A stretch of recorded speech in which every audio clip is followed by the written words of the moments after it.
Welcome to Galactic Nova Stories, where cosmic emotions come to life. Your journey begins now. Officer Lyra, report to Central Command immediately. The announcement echoed through the sterile corridors of the Voxian Intelligence Bureau. Lyra's skin shifted from its natural blue to a nervous purple as she gathered her data tablets. Her colleagues smirked as she passed, their gill slits fluttering in poorly concealed amusement. Commander Nex looked up as she entered, his expression unreadable. Officer Lyra, your recent performance evaluations have been disappointing. Lyra stood at attention, trying to ignore the three senior officers lounging in the background. They weren't even attempting to hide their anticipation of her humiliation. With respect, Commander, my analytical assessments have been 98.4% accurate.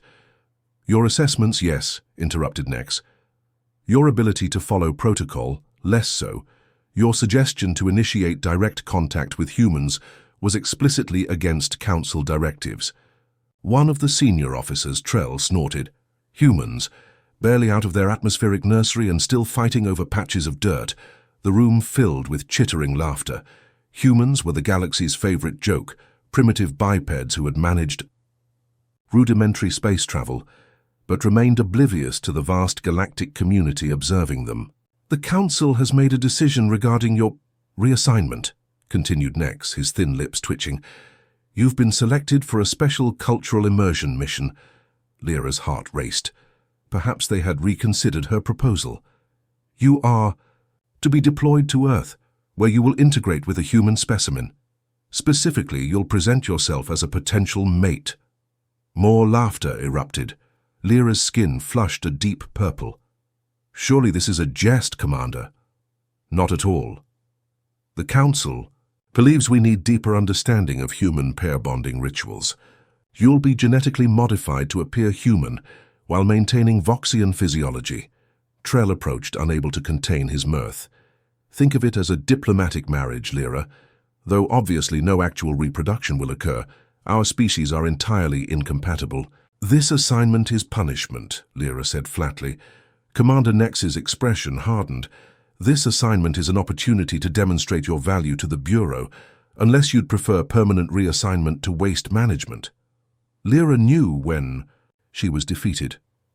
I accept the mission, Commander. Later in the preparation chamber, Lyra endured the genetic modifications as technicians altered her appearance. Her luminescent blue skin was dulled to a pale peach, her gill slits sealed, and her head tentacles transformed into what humans called hair. Who is this human I'm meant to pair with? She asked the attending physician. The physician displayed a holographic image of a male human with dark hair and intense eyes. Name, Miles Reed. Occupation, astronomer. Location, isolated mountain observatory. Selected for minimal social connections and pre-existing interest in extraterrestrial life. He lives alone in the mountains? Perfect, isn't it? The physician chuckled. Should he make any claims about meeting an alien, no one would believe him anyway. As Lyra prepared for departure, she overheard Trell speaking to another officer outside. How long do you think she'll last before begging to return? 6 Earth months maximum. Those humans are insufferable. Primitive emotions, disgusting biological functions, no telepathic abilities whatsoever. And imagine her trying to explain Voxian superiority while disguised as one of them. They dissolved into laughter. Lyra boarded the transport pod, her pride wounded but her resolve intact. She would complete this mission with dignity, regardless of how much her superiors were laughing at her expense. As the pod launched toward Earth, she reviewed Miles Reed's file again. There was something in those searching eyes that intrigued her, though she'd never admit it to her colleagues. This was exile wrapped in the pretense of duty. But perhaps, Lyra thought, it might also be escape. The transport pod touched down under cover of darkness, embedding itself in a wooded area near the observatory. Lyra emerged, her modified body feeling alien to her. Gravity pulled differently here, the air tasted wrong, and the sensory input was overwhelming. Earth's single moon cast strange shadows through the trees. She consulted her navigation device. The observatory stood half a mile uphill, a white dome silhouetted against the starry sky. According to her briefing, Miles Reed would be there. Alone as usual, scanning the heavens for the very visitors his own species denied existed. Lyra practiced walking in her new form, awkwardly balancing on 2 legs. Her artificial epidermis tingled unpleasantly in the cool night air, a sensation Voxians never experienced with their temperature-regulating skin. She clutched the small bag containing her cover story documents and earth garments the preparation team had provided. The observatory door was unlocked. Lyra stepped inside, immediately noticing the contrast between Voxian and human technology. Everything here seemed crude, analog, physical, yet there was an elegant simplicity to the design she hadn't expected. A soft humming came from above. Lyra climbed the spiral staircase to find a man hunched over a massive telescope, muttering calculations to himself. Miles Reed was tall for a human, with unkempt dark hair and several days' worth of facial hair. His workspace was chaotic, star charts, coffee mugs, and handwritten notes scattered everywhere. He hadn't noticed her. Lyra cleared her throat, an unnecessary human gesture she'd practiced. Miles spun around, knocking over an empty mug. His eyes widened. How did you get in here?" he stammered, glancing toward a communication device on the wall. "My name is Lyra," she said, using the pronunciation her voice modulator had adjusted for human hearing. "I've come about the assistant position." Miles blinked rapidly. "Assistant position? I didn't advertise for an assistant." This wasn't going according to protocol. Lyra quickly assessed and adapted. "Your university department arranged it," she lied smoothly.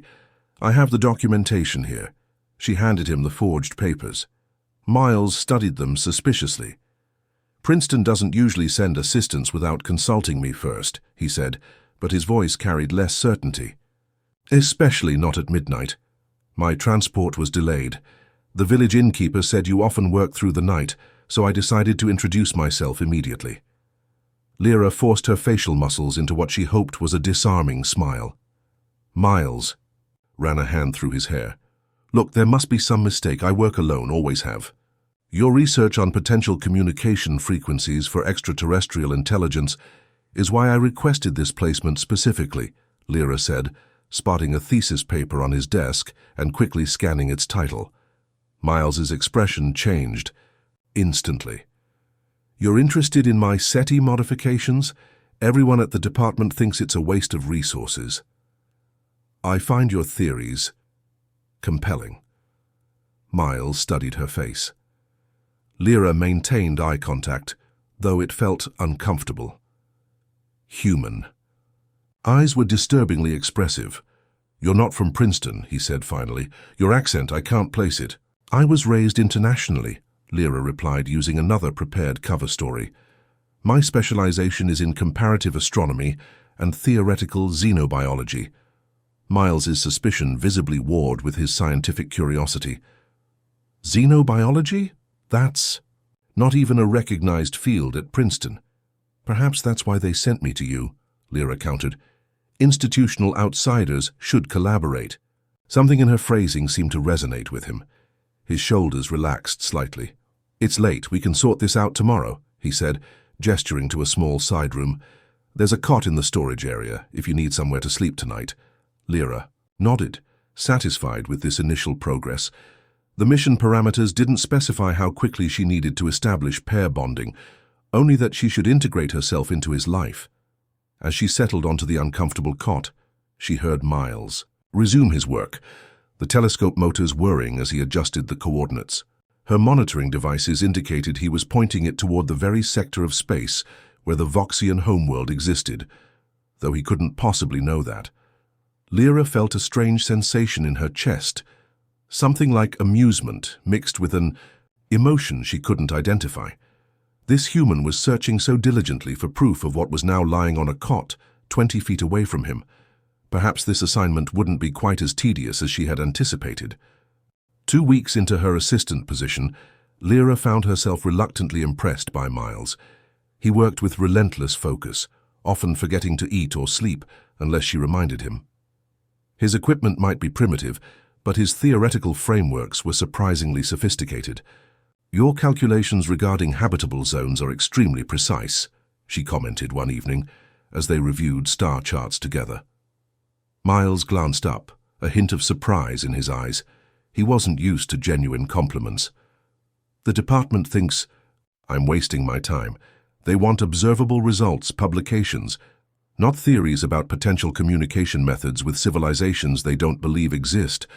Lyra carefully arranged star markers on the three-dimensional projection. Perhaps they lack imagination, or I'm just the department crackpot, Miles said with a self-deprecating smile. Hence the assignment to this remote outpost. Isolation. Can provide clarity, Lyra offered. On Voxia, solitary contemplation was highly valued. Unlike on Earth, where humans seemed to require constant social interaction, yet here was Miles, defying that pattern. Their daily routine had developed an unexpected rhythm. Mornings were spent maintaining equipment and reviewing overnight data. Afternoons involved theoretical discussions that often stretched Lyra's ability to pretend ignorance of certain astronomical facts. Evenings typically found them sharing the simple meals Miles prepared while exchanging what he called cultural perspectives. Tonight he had prepared a dish called lasagna, which Lyra's modified digestive system could process, though the sensory experience remained strange. You never talk about your family, Miles observed, serving the steaming food. Lyra had prepared for such questions. There's little to tell. My parents were research scientists. We rarely spent time together. That explains a lot about you, Miles said thoughtfully. You approach everything like a scientific problem to solve. Is that not the optimal approach? Miles laughed. Very few humans would use the word optimal in casual conversation. Lyra made a mental note of this linguistic error. And your family? Miles's expression softened. My mother was an artist. Painted landscapes mostly. Dad taught literature. At community college, they encouraged questions, exploration. His voice grew quieter. They died in an accident when I was 23. I regret their termination, Lyra said automatically, then caught herself. I'm sorry for your loss. Instead of noting her strange phrasing, Miles seemed touched by her awkward sympathy. They would have liked you, I think. Dad especially. He appreciated people who spoke their mind. Later that night, unable to sleep, Lyra reviewed her mission logs.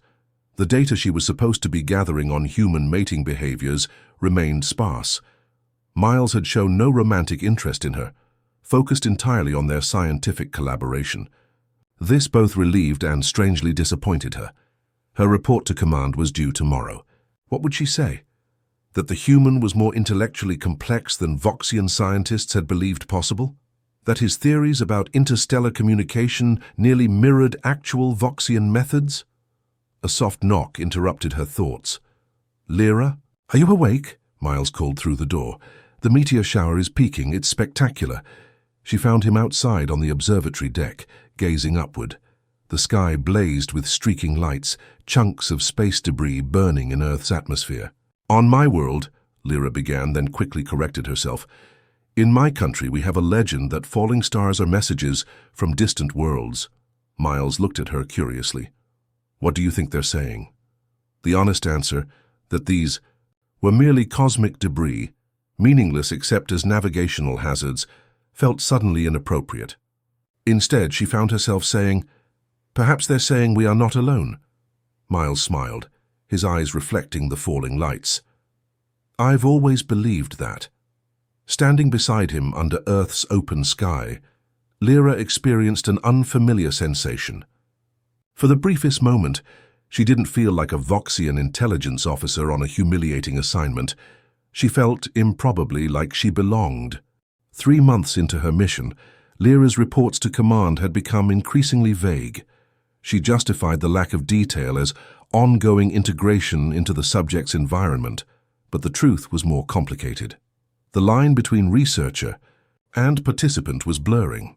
Miles had proven himself far more adaptable and insightful than any Voxian assessment of humans had indicated.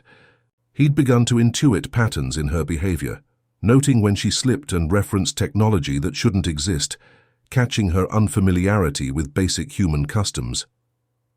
You're not who you claim to be, he said one rainy afternoon as they worked together recalibrating sensors. Lyra's pulse quickened. What do you mean? For starters, you arrived with no luggage but new complex astronomical theories. You get confused by simple things like handshakes, but can perform differential equations in your head. He put down his tools. And sometimes, when you think I'm not looking, your skin seems to shimmer.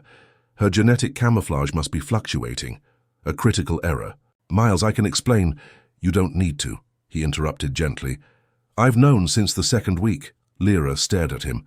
Known what exactly? That you're not from Earth.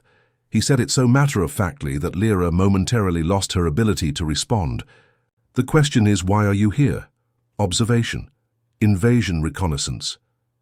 If it were invasion reconnaissance, would I reveal that to you? She finally managed. Miles smiled.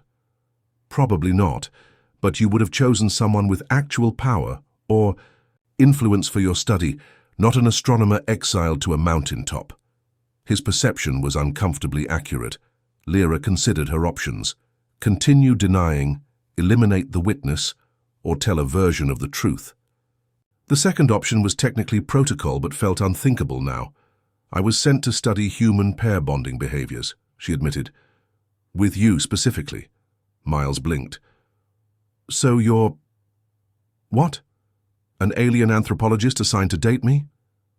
It was meant as a joke, Lyra said, her modified skin flushing with embarrassment. My superiors consider humans primitive. Sending me as a potential mate to a human was their idea of punishment for my advocating closer relations with Earth. To her surprise, Miles laughed. That's actually hilarious. Advanced aliens with the emotional maturity of high school bullies. Before she could respond, the observatory's emergency system blared to life. The weather monitor showed a severe storm front approaching, far faster than normal weather patterns would explain. Microburst, Miles said, suddenly serious. The mountain creates unusual air pressure conditions. We need to secure everything. They worked quickly, moving sensitive equipment inside as the wind intensified. Rain began hammering the observatory. Dome as they locked down the telescope, the support cables, Miles shouted over the howling wind, pointing to the external communications array. The metal structure was swaying dangerously, its stabilizing cables coming loose. Miles dashed outside despite Lyra's protests. She watched through the window as he fought the wind, securing the flailing cables. A loud crack split the air as a tree branch snapped nearby, hurtling toward him. Without thinking, Lyra abandoned her human facade. Her modified limbs extended to their natural Voxian length as she sprinted outside, moving with inhuman speed to pull Miles clear of the falling debris. They tumbled to safety, the branch crashing where he had stood seconds before. Rain pelted them as Miles stared at her transformed appearance, her skin now glowing its natural blue, her limbs elongated beyond human proportions. You saved me, he said, rainwater streaming down his face. It was logical, Lyra replied, trying to regain her composure as her form slowly returned to its human disguise. The mission would fail if you died. Miles helped her to her feet, his hand lingering on hers. Is that the only reason? The question hung between them as they made their way back inside. Lyra had no answer that would satisfy either Voxian protocol or the inexplicable emotions flooding her modified nervous system. That night, as the storm raged outside, they talked until dawn. Lyra revealed more about Voxian culture than any mission directive would allow. Miles shared his lifelong fascination with the stars and the loneliness that came with being perpetually disbelieved. When sunrise finally came, something fundamental had shifted between them. The pretense of researcher and subject had dissolved, replaced by something her mission parameters had never accounted for: genuine connection. Morning sickness wasn't in any of Lyra's mission briefings about human physiological responses. The first time it happened, she dismissed it as a malfunction in her genetic modifications. By the third consecutive day, she knew something was wrong. Miles found her analyzing her own blood sample in the observatory's modest laboratory. What are you doing? He asked, setting down 2 cups of tea. Lyra didn't look up from the microscope. Confirming an impossible hypothesis. 6 months had passed since her arrival, 5 weeks since their relationship had evolved beyond the professional.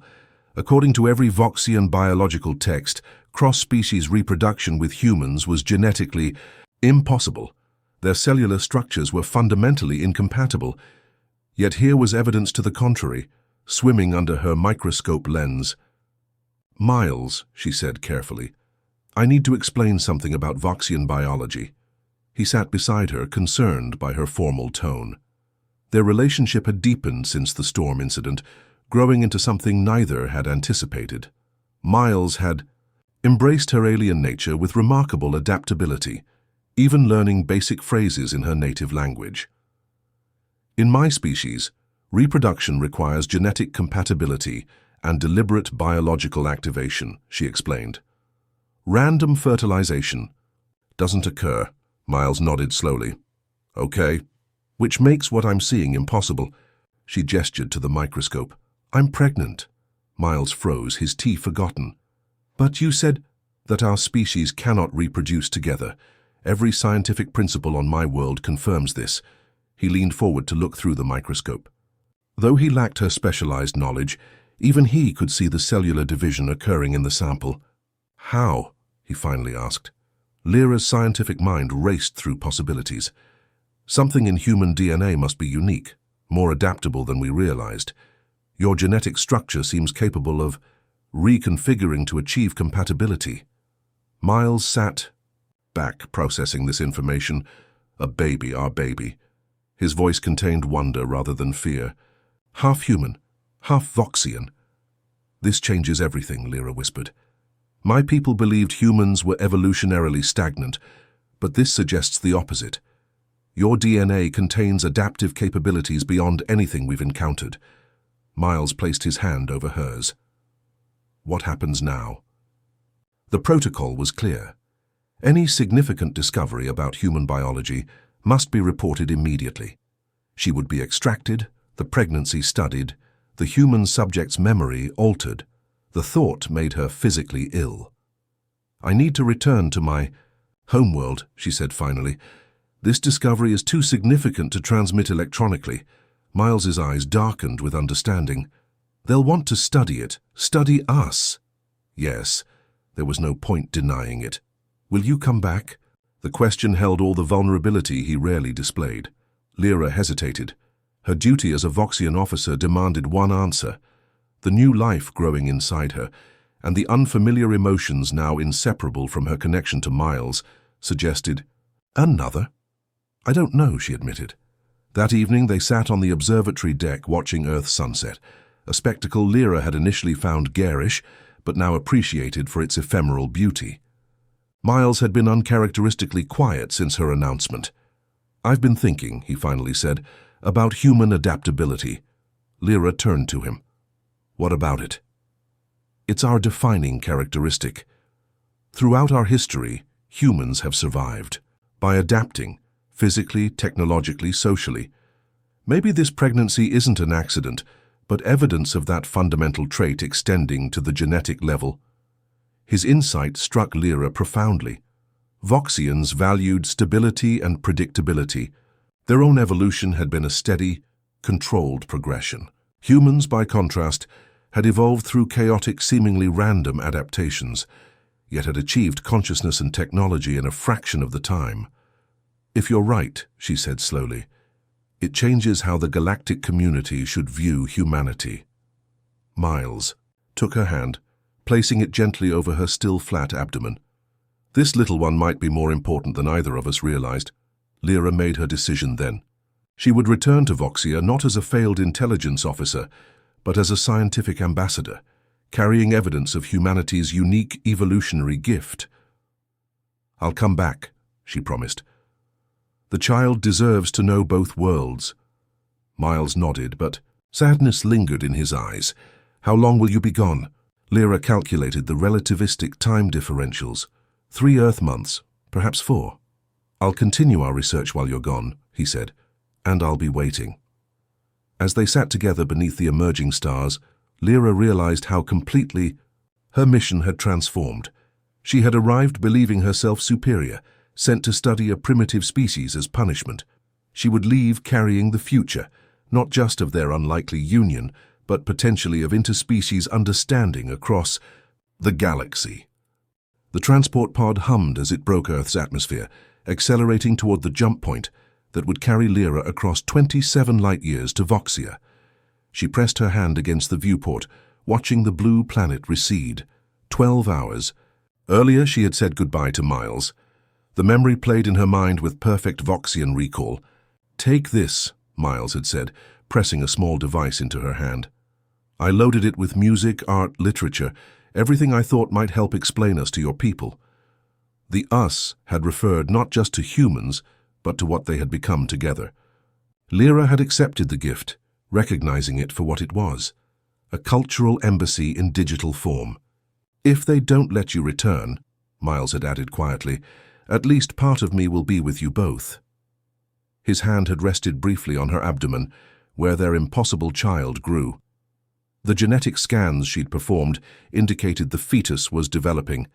Normally, for a hybrid with no previous comparable example in galactic history.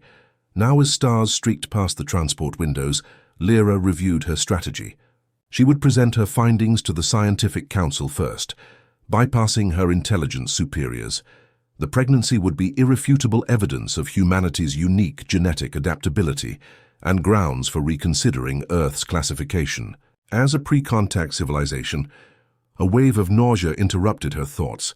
The morning sickness had diminished, but still appeared at unpredictable intervals. Her hand moved instinctively to her midsection, the gesture so human it would have embarrassed her 6 months ago. The pod's communication system crackled. Approaching jump point. Prepare for temporal discontinuity.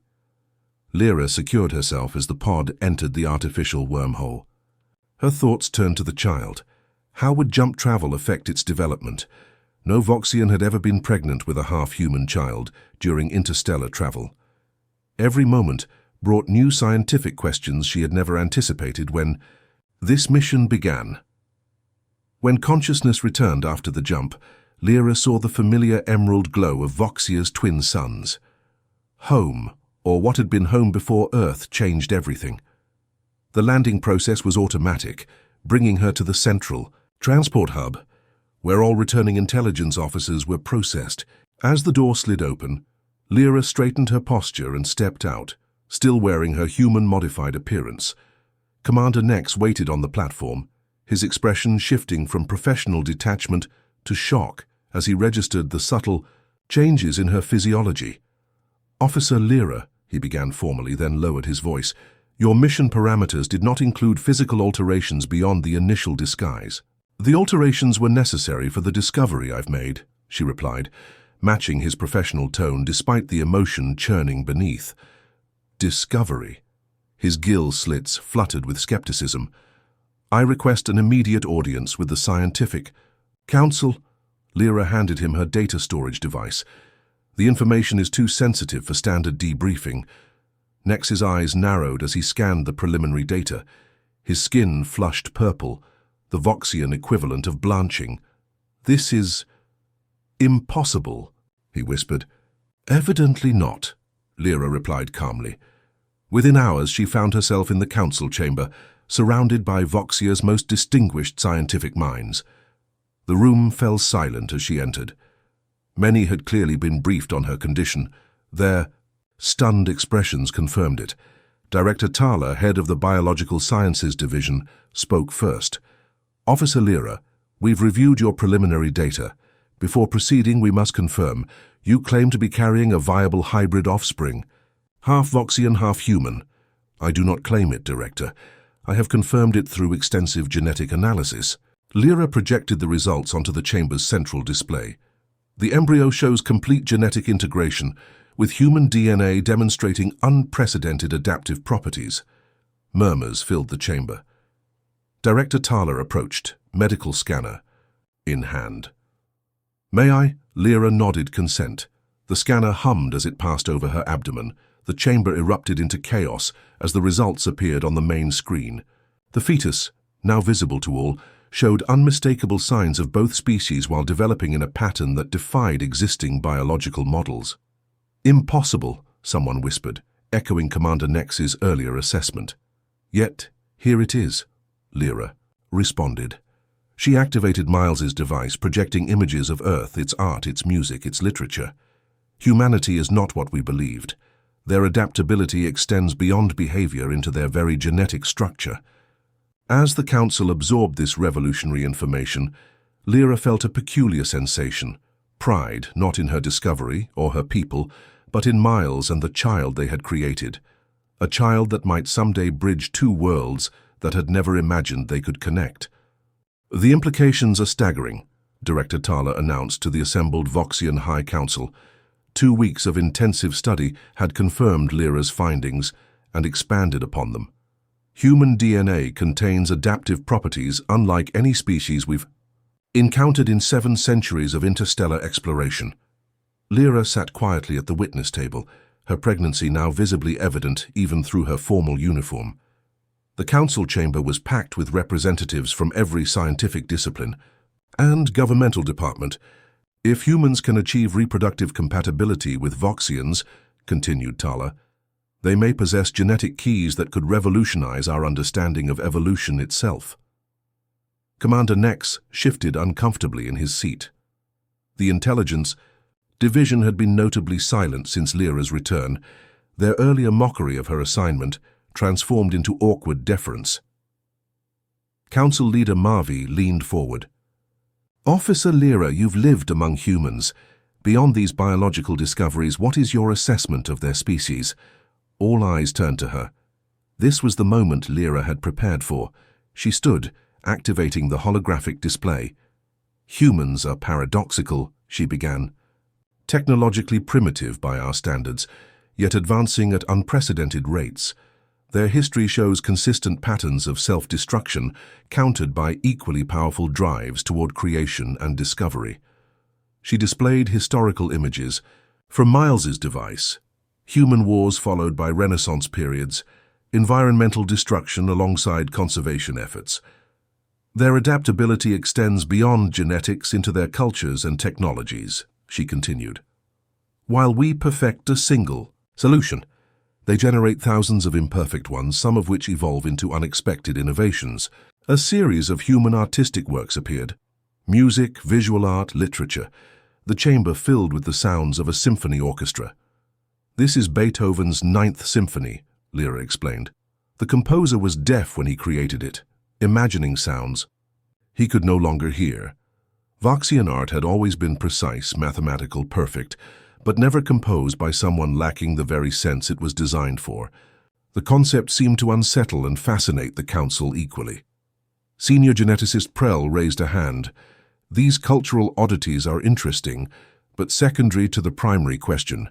How should we classify humans now?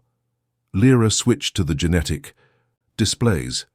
The evidence suggests humans represent an evolutionary branch we've never encountered, one that prioritizes adaptability over specialization. While we evolved toward perfect adaptation to our environment, they evolved to adapt to any environment. She touched her abdomen gently. This child demonstrates that human genetic structure can identify compatible pathways with alien DNA and reconfigure to achieve viability. Such capability should reclassify Earth from pre-contact status to potential partnership status immediately. The chamber erupted into debate. Some councillors argued furiously against changing humanity's classification, citing their technological limitations and fractured global politics. Others saw the potential benefits of engaging with such a uniquely adaptive species. Commander Nex finally spoke, his voice cutting through the chaos. Officer Lyra was sent to Earth as a disciplinary assignment. He avoided meeting her eyes. Her findings were entirely unexpected, and frankly unwelcome to those of us who believed we understood humanity's limitations. Lyra nearly dropped her data tablet in shock. Was Nex actually supporting her? I move that we dispatch a formal diplomatic delegation to Earth, he continued, with Officer Lyra as cultural liaison, given her unique connection to the planet. Council. Leader Marvi nodded thoughtfully. And what of the child? The first cross-species offspring in recorded galactic history. The child belongs with both parents, Lyra said firmly, surprising herself with the emotion in her voice. I request permission to return to Earth following this council's decision, regardless of the outcome. Trell, who had once mocked her assignment, approached the witness stand. His usual arrogance was noticeably absent. I seconded Officer Lyra's assignment to Earth, he admitted. I believed it would demonstrate the futility of her interest in humans. He paused, looking genuinely humbled. I was wrong. Perhaps many of us have been wrong about many things. The chamber fell silent. For a Voxian to admit error publicly was rare. For a senior officer to do so was unprecedented. Council leader Marvey stood, signaling the formal end of deliberations. We will vote on humanity's reclassification tomorrow. Meanwhile, Officer Lyra is granted permission to return to Earth as our interim ambassador, regardless of the outcome. As the council disbanded, Lyra found herself surrounded by scientists eager to ask questions about human culture. Many asked to touch her abdomen, a surprisingly intimate request by Voxian standards. The child had become a living symbol of possibilities none had imagined. Later, in her private quarters, Lyra activated Miles's device again. Among the files, she discovered personal messages he had recorded, speaking directly to her and their unborn child. His voice filled the room. I don't know what your world is like, he said softly, but I hope it has sunsets. I hope they understand. What we've created together isn't just a scientific marvel, it's a beginning. Lyra's hand rested on her growing abdomen as she listened. The emotional response she felt would have been considered inappropriate for a Voxian officer 6 months ago. Now it felt like the most natural thing in the world, a phrase Miles often used. Director Tala visited her that evening, bringing updated genetic projections for the child. The fetus shows remarkable stability, she explained, displaying the latest scans. More interestingly, it exhibits characteristics of both species, but in a harmonized pattern we wouldn't have thought possible. What are the implications, Lyra asked, beyond the obvious scientific breakthrough? Tala hesitated. It suggests human adaptability could help solve challenges that have stymied our best geneticists for generations. Their chaotic, evolutionary path has given them advantages we sacrificed for stability. As Tala departed, she paused at the doorway. When you return to Earth, remember you go as both a mother and an ambassador. Both roles now carry historical significance. Lyra spent that night reviewing the Council's preliminary report.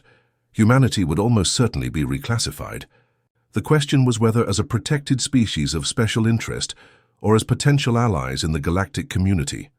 Either way, nothing would be the same, for Earth, for Voxia, or for the child growing within her who belonged to both worlds, and would be the first of something entirely new. Morning brought the official decision: Earth would be approached formally.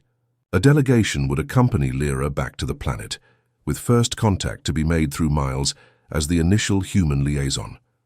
As she boarded the diplomatic vessel, Lyra carried not just her child, but the weight of historical change. 6 members of the Scientific Council accompanied her, each specialist chosen for their expertise in human-relevant fields. Commander Nex approached as final preparations were underway. I owe you an apology, he said quietly. What began as a joke has become perhaps the most significant contact mission in our history. The universe often has its own humor, Lyra replied, quoting one of Miles's favorite sayings. As the ship departed, for Earth, she watched Voxia recede through the viewport. For the first time, she was leaving one home to return to another, and bringing with her the promise of a bridge between worlds that no one had imagined possible. The diplomatic vessel descended through Earth's atmosphere, cloaking technology, rendering it invisible to human detection systems. Lyra felt a curious sensation as the blue planet grew larger in the viewports. She was coming home, though she had never expected to consider Earth as such. We will land near the observatory, she informed the Voxian delegation. As agreed, initial contact will be limited to Miles Reed, with broader human authorities to be approached only after preliminary discussions. Director Tala nodded. Your companion has been informed of our arrival? Yes, he's been preparing for this moment since I left. Lyra's hand rested on her now prominent abdomen. The child moved actively, especially during space travel, a trait that the Voxian geneticists found fascinating. The ship touched down in the same clearing where Lyra had first arrived nearly 10 Earth months earlier. As the delegation prepared to disembark, she stepped forward alone. "Protocol suggests I make first contact," she explained. "He knows me in both forms." Stepping onto Earth soil again, Lyra deactivated her human disguise. If this new relationship between worlds was to succeed, it must begin with honesty. She walked toward the observatory, her natural blue skin luminescent in the afternoon sunlight. Miles was waiting outside. When he saw her, his face transformed with emotions no Voxian would ever display so openly. He ran to her, stopping just short of embracing her as he noticed her changed appearance. "You came back," he said simply.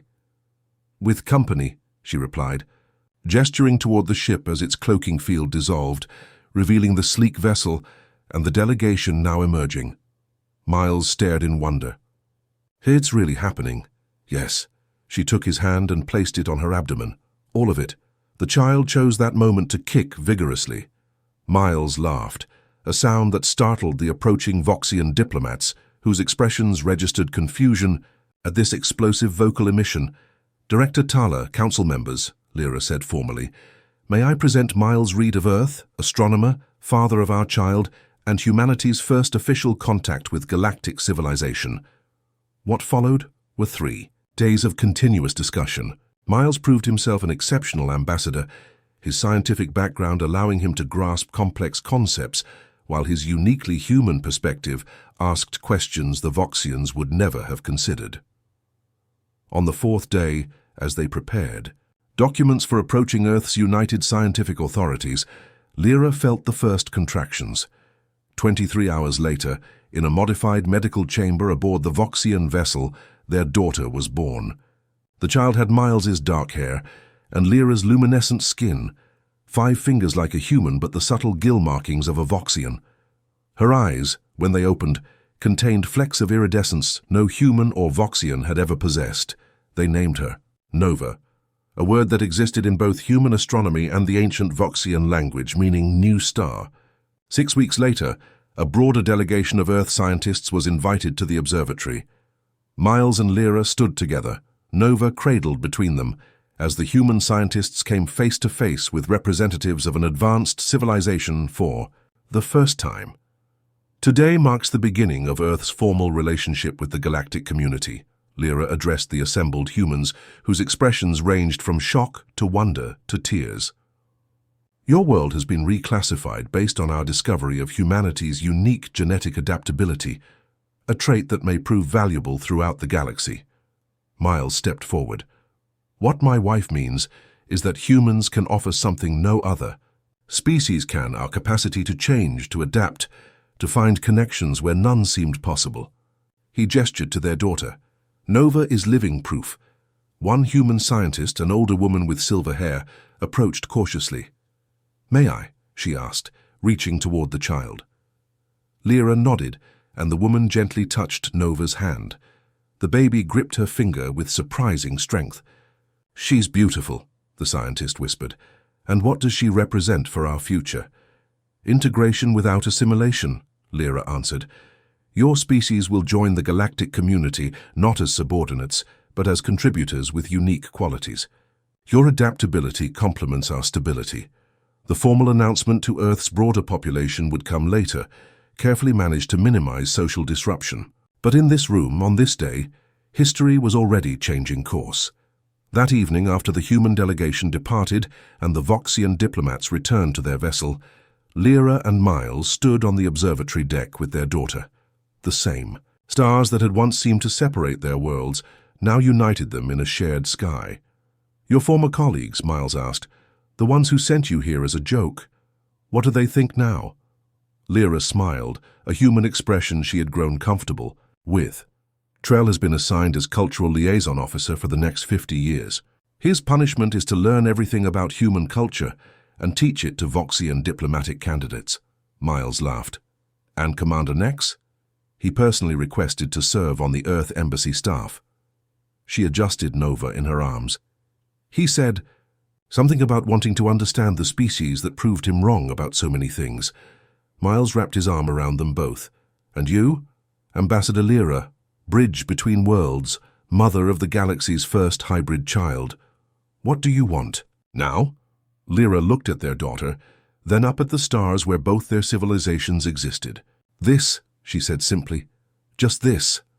Above them, a shooting star traced a brilliant path across the night sky.